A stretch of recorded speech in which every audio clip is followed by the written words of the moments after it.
Hi అండి, welcome to Rakesh cloth stores. నేను చూపించే ఐటమ్ వచ్చేసి కంప్లీట్ జార్జెట్లోనమాట.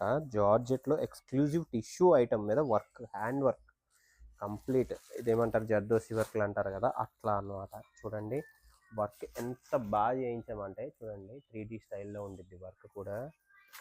కొరియన్ టేస్ట్లో ఫ్లవర్స్ వస్తాయి మీకు. డిఫరెంట్ ప్యాటర్న్ అండి ఇది, చాలా ఎక్స్క్లూజివ్ ఐటమ్ ఇది. కొరియన్ స్టైల్లో ఫ్లవర్స్ చేయించాము, హ్యాండ్ ఐస్ ఇది. డిఫరెంట్ ప్యాటర్న్, హ్యాండ్ ప్రింట్లా ఉంటుంది. శారీ అంతా టిష్యూ వచ్చిద్ది, కంప్లీట్ ఫుల్ ఫాలింగ్ వచ్చిద్ది. అండ్ బ్లౌజ్ కూడా చాలా ఎక్స్క్లూజివ్గా చేయించామండి. బ్లౌజు చూడండి, కంప్లీట్ హ్యాండ్ వర్క్ వస్తుందండి బ్లౌజు మీకు. హ్యాండ్స్కి డిఫరెంట్ డిజైన్, ఫ్లోరల్ టేస్ట్ వచ్చి చాలా ఎక్స్క్లూజివ్ ఐటమ్ అనమాట. Only at Rakesh cloth stores, Purvanpalem అండి. బెస్ట్ ప్రైస్ రేంజ్ ఇస్తున్నాను, 6000 అండి. ఓన్లీ 6000కి బెస్ట్ కలెక్షన్ అండి మీకు. ఇది ఫుల్ ఫాలింగ్ మెటీరియల్ అండి. ఇప్పుడే వచ్చింది ఫ్రెష్ ఐటమ్, అలా ఓపెన్ చేయగానే వీడియో పెడుతున్నాను మీకోసం.